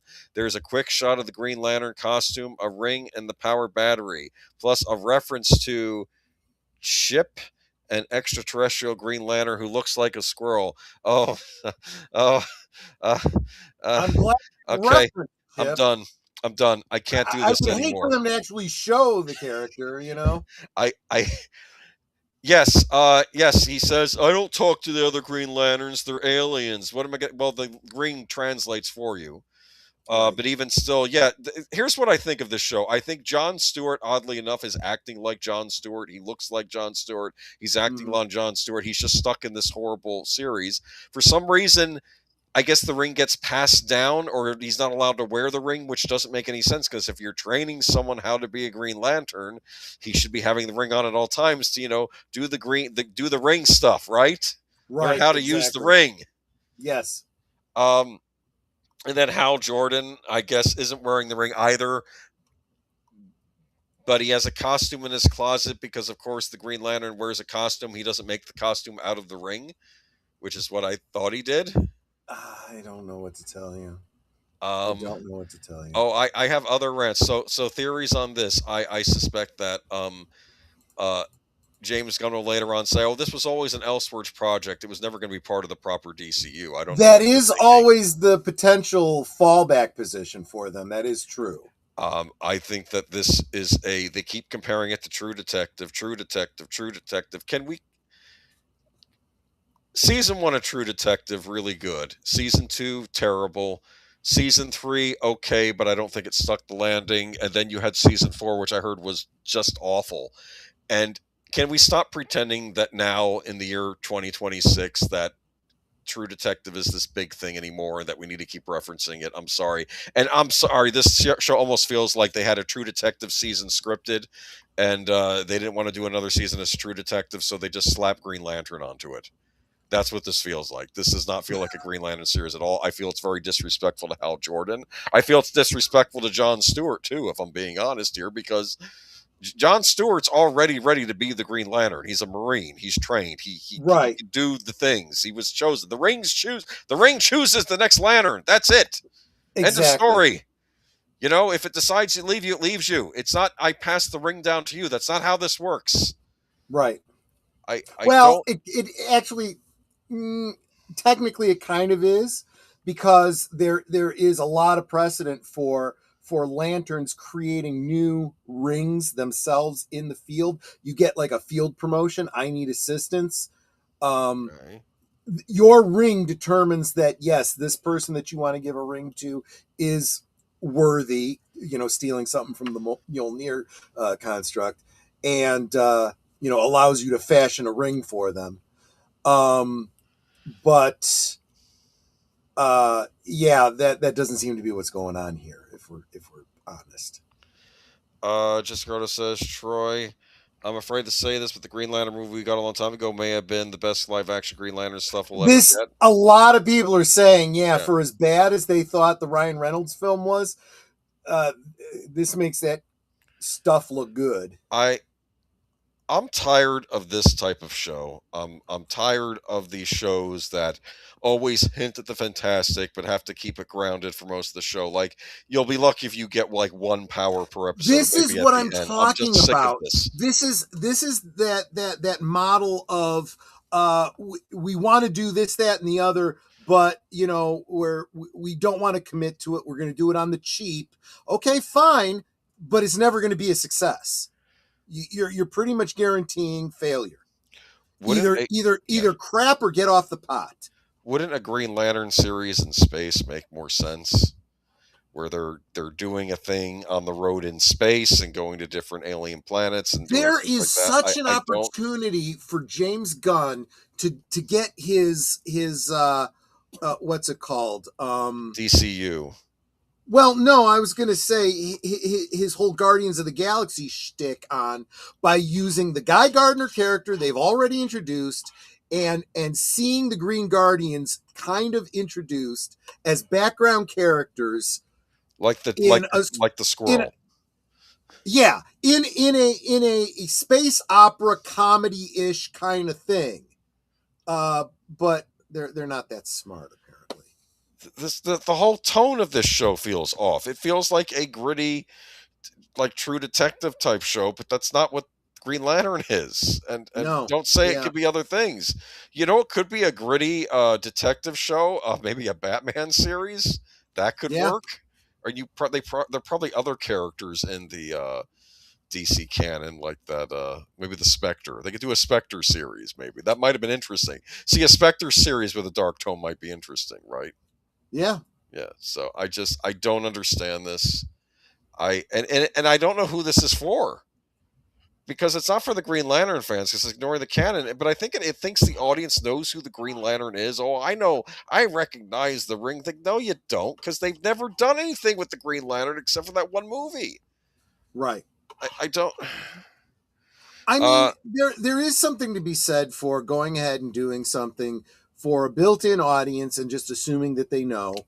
But if you're not going to do that, then there is a way that it has to be done, and they're just not thinking this. Wasn't Hal Jordan a veteran Air Force pilot? I believe so. Yes, there he should was. be mutual respect between these two men. Maybe there is on the show, but they seem very antagonistic. Actually, well, it would be great if they had a friendly antagonism, right?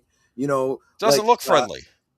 Like if the one calling the other one a zoomie on a regular basis. Okay, Leatherneck, or whatever, Because I mean, that's why I often argued at the beginning of this that maybe a Guy Gardner, maybe having Guy Gardner instead of Hal Jordan in this with Jon Stewart would have made more sense. Because nobody likes Guy Gardner. So yes, the antagonism there would have made perfect sense. Yes, but people like Hal Jordan, they like Jon Stewart, and I don't know how this is going to end. It's probably going to end with the death of Hal Jordan, and that's how the ring almost certainly. That's why they cast him so old. So going into it, that's what they're going to do, and so really fuck the fans. Would have been better if they made a Martian Manhunter series. Oh, we got plenty of him though on the Supergirl show though. I'm kidding. Of course. Oh God. and Smallville too. So I mean, he was on Smallville. I remembered that. Yes. That might have been interesting. A Green Lantern Hal Jordan with Martian Manhunter team up. Mm-hmm. That might have been interesting because I don't know. None of this makes any sense. James Gunn and the Creator Show are on video multiple times before the show was even making fun of the Green Lanterns. Yeah, they think it's silly. That's what it is. And right. I'm tired of in a way, I think the stuff is silly. I really think this is also them. This is their way of, what do you call it? The whole defund the police attitude that's come into this country, because basically that's what the Green Lanterns are. They're the space police, right? Yeah. Kyle Chandler is like three minutes older than me. Well, hate to say this to Stephen, we're all getting up there, right? But we're not there yet. But yeah, I don't know. I just this series bothers me. I feel it's disrespecting both characters. I feel it's disrespecting the lore itself, and I'm over it, man. I don't. And this seems almost like a hard R-rated series, but they're trying to match it with the stuff that was going on in the Superman movie, and I don't know. Okay. On the plus side, this looks interesting. This is a Highlander comic book. Oh yeah. This, and I don't know if this artwork actually comes from it, but it looks good. Yeah, it looks good. Titan Comics has announced plans to publish Highlander, the original screenplay, a striking new graphic novel adaptation based on the original script by writer Gregory Wyden, arriving in bookstores and comic shops on November 17th. Described by the publisher as a lavishly illustrated volume with art by Simone Kudranski, the adaptation presents the immortal saga of Connor McLeod as it was first imagined, long before it became a cult-defining cinematic classic, spanning centuries of history, epic duels, and shadowed rivalries. Highlander, the original screenplay, follows Connor's journey across eras as he faces other immortals in a deadly contest for a mysterious and ultimate prize. Even better, Titan has shared with us several preview pages from the book to tease Kudranski's incredible artwork. That's where you're seeing that. It looks like Christopher Lambert. It's a good likeness. It absolutely does. I love when they take their time with the artwork and give it justice. Yeah. Returning to the story's roots, the graphic novel offers fans a rare chance to experience Walden's original narrative vision in full, capturing the mythoscale, tragic romance, and operatic violence that made Highlander a cultural touchstone.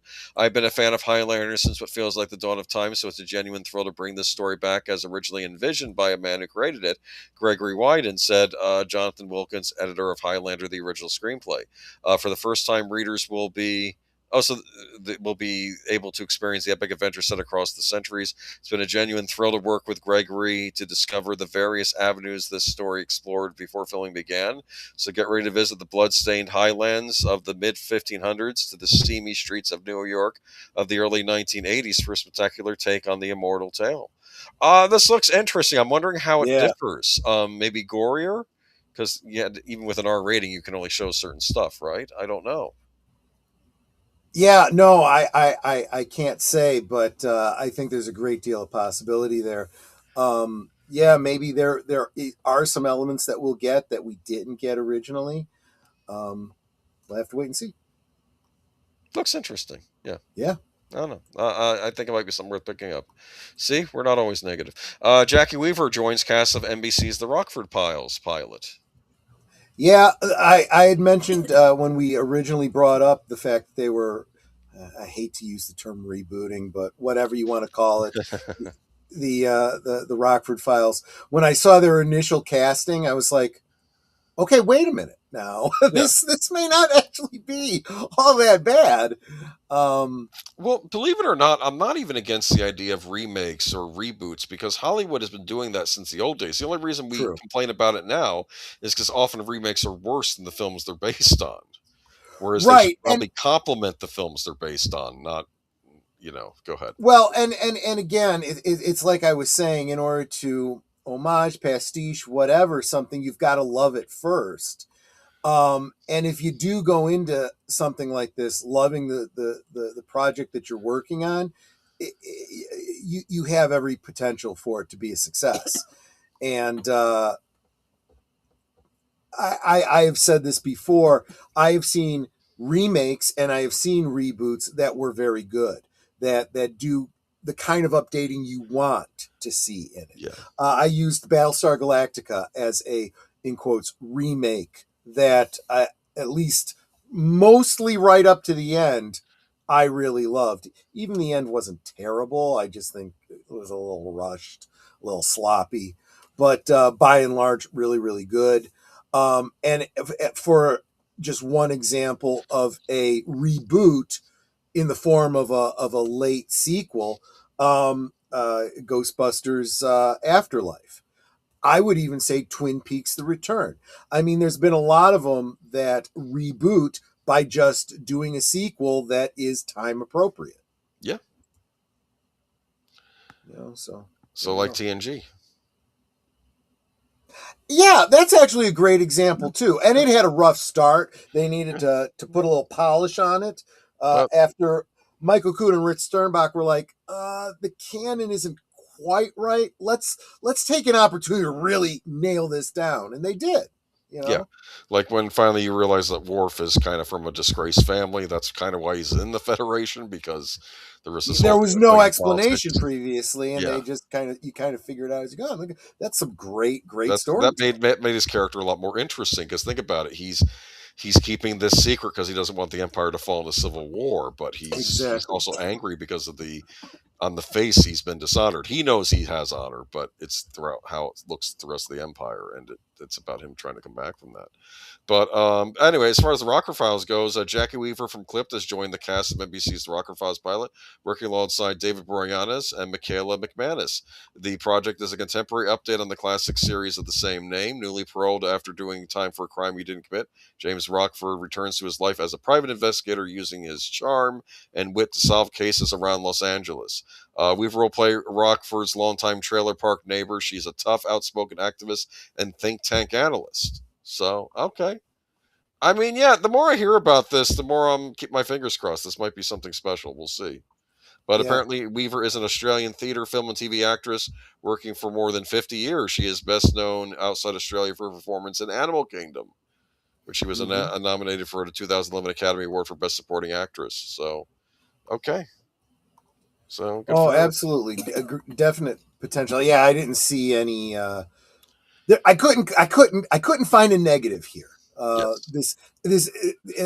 I'm not saying this.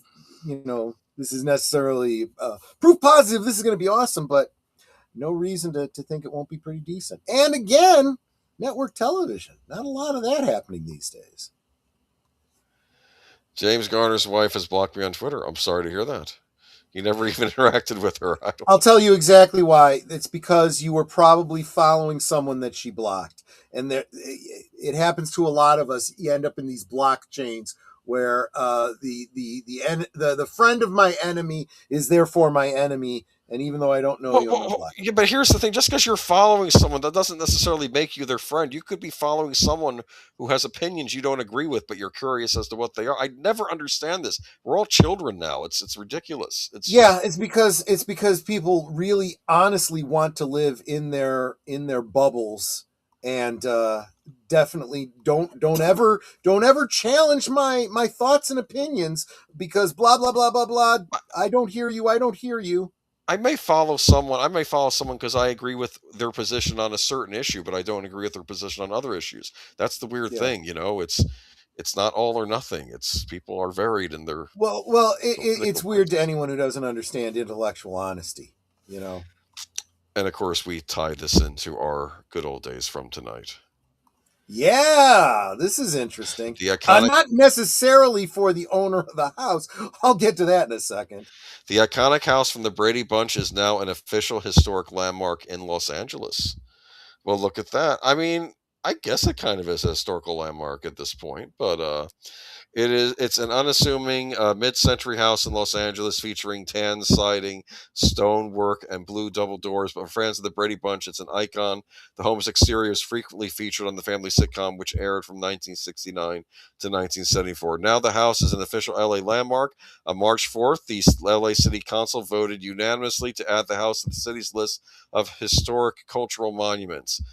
Designating the Brady Bunch house as a historic cultural monument allows Angelenos to preserve the cultural significance of the entertainment classic and revisit the iconic aesthetic of the 1970s California living, said Vince Bertoni, the city's planning director, in a statement to USA Today's Michelle Del Rey. Located on Dilling Street in LA's city neighborhood. The house was designed by architect Harry M. Londelis and built in 1959. The Brady Bunch premiered 10 years later, introducing the world to Mike, a father of 3 sons, Carol, a mother of 3 daughters, and their housekeeper Alice. The theme song sums up the show's premise. Till the one day when the lady met this fellow, and they knew that it was much more than a hunch, that this group must somehow form a family. That's the way we all became the Brady Bunch. The Brady Bunch's house is a physical representation of a TV show that exemplified. Wait, pause right there. Yes.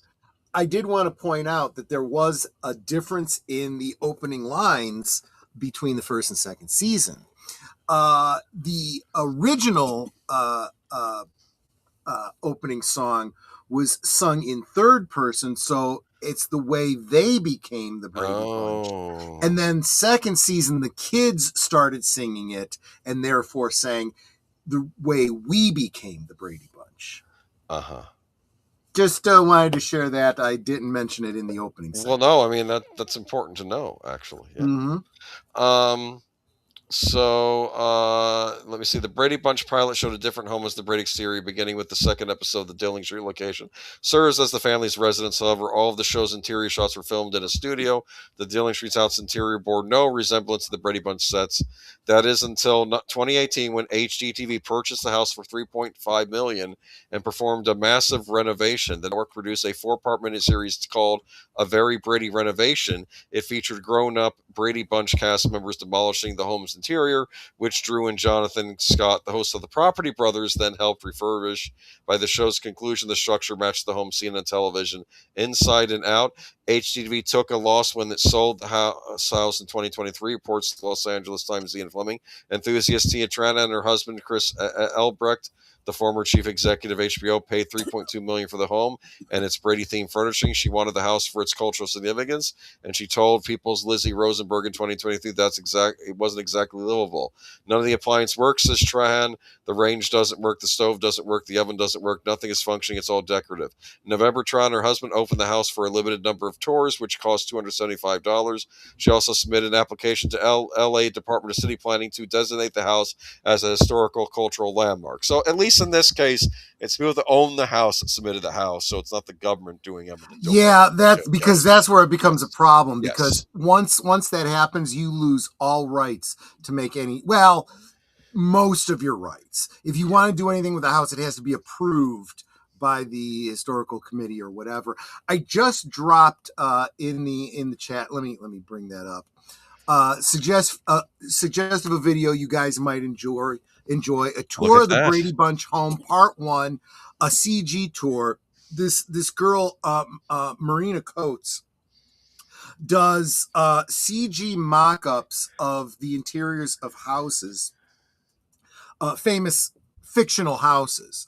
She does the Addams Family house. She does the Munsters house, and she does a walkthrough of several different places in Andy Griffith and some others. She has a 2-parter on the Brady Bunch house, and she does a great job of pointing out how the exterior doesn't really match the interior, because the interior was on sets, but she does the best she can to find an amalgamation that works.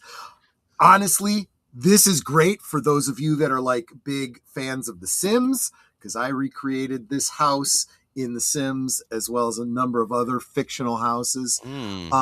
But can you imagine if all the houses for fictional house, the filming locations for these fictional houses in California all ended up becoming national landmarks? You wouldn't be able to, own those homes because you couldn't do anything with them. It would kind of be a nightmare. And I understand. Here's the other thing too. I know that there's a lot of people that own homes that are kind of famous as locations from TV shows. And so they purposely go out of their way to change the look of their home so that people overlook them and because they always still have people on tours stopping in front of their house, taking pictures, and all. It's got to be annoying. Netter and I were as respectful as we absolutely possibly could. Basically, we just slowed down, looked at the house, and continued driving. We drove past the house that was Buffy Summers' house in Buffy the Vampire Slayer. I see. Oh, look, that's the house. Yeah, it looks completely different. Hey, here's the high school. The high school is far more interesting to us because that high school was used for many filming locations. Oh yeah. Okay, great. I mean, yeah. I mean, it's probably been featured in other movies as well. So yeah. Mm-hmm. So there you go. I think that's pretty cool. Now, what they really, I have mixed feelings about the appliances not being functional, because if you're going to preserve it as like a prop house, that's fine. I guess it doesn't need to be functional, but I almost feel like it should be functional, even if it's never going to be used. I don't know. I agree. I don't know. But I guess they just made it as a prop house. Well, that might be part of the problem. It would be nice if they were going to do something with it again. Well, the point is, though, at least now it's a historical landmark. Maybe the city will have tours. And will they do tours and stuff like that? That would be raise money. That's a way to raise money instead of, raising taxes. You better start raising money in that state, for crying out loud.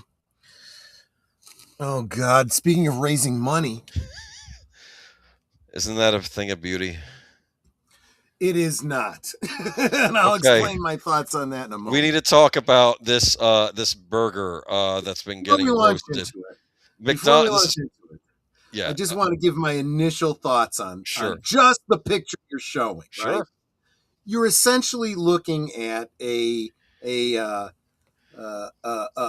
Big Mac that's gotten the double quarter pounder treatment. It's an upscaled Big Mac, but they changed the bun by putting the black toasted mustard seeds on it, which I feel only belong on a Chicago-style hot dog. Okay, it does not belong on your Big Mac. Yeah, they ruined the hamburger bun. What's that crap? Yeah, that unless you were putting like some hot dog on there, it's stupid to begin with. But you go ahead, and I'll have more thoughts in just a moment. Okay, so What truly makes the burger stand out, McDonald's says, is its sauce, which is tangy and creamy and a perfect balance of mustard, pickle, and sweet tomato flavors. This is the Big Arch, in case you didn't know the name. It has Right. crispy silver Right. onions, cheddar cheese, lettuce, and pickles, and 2 quarter-pound patties. So this is like a premium And one burger. other thing that you won't, I'll bet you don't have in this article, because I don't think anyone's reporting on this. This has actually always been one of those secret off the menu type things. For as long as they've had double quarter pounder with cheese, there has been the option of having this made for you off the main menu. I see. It just wouldn't have had this goofy custom bun. Well, apparently this is not a cheap burger. Is it like $15 at some McDonald's? It's like Yeah, just for the freaking burger. This is what I said. It's like as if the Big Mac wasn't, calorie dense enough and expensive enough. McDonald's is struggling to keep customers because their food is too expensive and people are becoming increasingly health conscious. So what are we going to do? We're going to make it worse for you and charge you twice as much for it. That's friggin' brilliant. So can I at least talk to you about how the CEO did a video about this? Yes, please do, because that's even stupider. So in the video, he says, "Holy cow, God, this is a big burger," Kempczynski said in the video, which garnered 4.5 million views. Though he appeared excited, he took a notable small bite of the burger before declaring, "That is so good. It's distinctly McDonald's," he said. "Only McDonald's could do this type of burger, but is unlike anything else on our menu. It's a delicious product." Kempczynski's video was lightly roasted on Instagram comment section. He acts like he's never seen a burger before. One person observed, impressed by At one point, treats. he refers to it as a product. It's like, oh, you are so out of touch. It's a food type product, yes. This was the smallest first bite I've ever seen. He said he was saving the rest of the burger for his lunch later. I think this thing ended up in the trash, but that's just my my thing. But third user joke. That says something else, implying we know it's so big you can't eat it in one meal, so you're going to eat it for lunch and for dinner probably. Anyway. Or maybe just share it with your wife, who, of course, wanted you to hold the pickles and the sauce, so it's not even the sandwich that you wanted in the first place. So, this is so bad. And of course, Jack in the Box, Jesse. We used to have Jack in the Box here in the Chicago area when I was a kid in grade school, and they pulled out of Illinois. I don't blame them. They were probably smarter to do that. But. I think I've seen them in Texas when I visited Texas. They had them out there. Mm-hmm. McDonald's and Burger King beef over CEO's viral videos. Yes, the CEO of Burger King put out his own video regarding the Whopper. And McDonald's and Burger King have a major beef, and not the kind sold in the restaurants. The food fight started last month when McDonald's CEO Chris Kempczynski posted a video of himself eating fast food giant's new Big Arch burger on social media. The video was to promote the new product, which was released on Tuesday. "That's a big bite for a Big Arch," Kempczynski said, holding the burger with a negligible bite mark. This is so bad. This almost feels dystopian. He's acting like he's afraid of it, says social media. I'm afraid of it. And just to call it a product, one user wrote, "It feels incredibly alien. Makes me second guess eating at McDonald's." But Burger King's comment was okay. But an Instagram account below, the Caremaker Mini Cooper also weighed in. "Gonna start test driving our cars 1 meter at a time." Oh, that's bad. And then, so let's see. Burger King's comment, which received 71,000 likes, was brief. "We couldn't finish it either." Oh, that's so bad. Then on Tuesday, the day the Big Arch released, Burger King posted a video of its president, Tom Curtis, eating a signature Whopper cheeseburger on Instagram. "Thought we'd replay this," Burger King wrote in the caption. Fast Food Behemoth denied that the video was related to the spat. "We confirmed the video was not created in reaction to anything." Yeah, sure it wasn't. It shows the CEO taking a big bite of his burger. And you know what he says? "The only thing this needs right now, I need a napkin to wipe my mouth, because it's that good." He was basically, it looks like he's enjoying his hamburger that was freshly made for him, whereas this guy's not wanting to touch it. So I'm over it, man. You're making a joke how you'd have to put a second mortgage on the house to afford this burger. Honestly, folks, if you want a double Big Mac, just make it yourself. In fact, if you want a Big Mac, just make it yourself. It's not that difficult. If you just think about it, you could probably figure out how to do it yourself. But what if about you know the how to secret cook? sauce? If you don't, there's YouTube's. It's Thousand Island dressing. What? Yes, it always was. Oh, you're killing me here. I never knew. I'm joking. Big secret.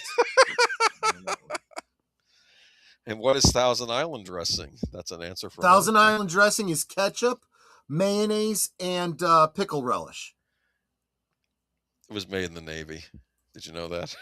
I do not doubt that. That makes absolutely perfect sense. Yes. All right. That wraps up the stories for tonight. I know we got to wrap it up now because I think we have a reserved seats going on. Is that right? So it's behind the curtain. Behind the curtain. Okay. But this was good. So you will not be stopping by McDonald's for a big arch, but there are many interesting eateries around in Orlando, including the actual Universal Studios. So I save your have money not for that. been able to bring myself to go to buy anything from McDonald's in a long time. It's just not worth it to me. Yeah, the French fries aren't as good as they used to be. No, they're not.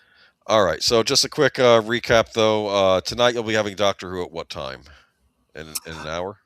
Well, yeah. I mean, my understanding is you get over to deleted scenes after this, and then when he's done there, come back for Doctor Who. We're starting the first of 3 parts of the Keys of Marinus. Excellent. So that rings a bell. Yeah. It was really.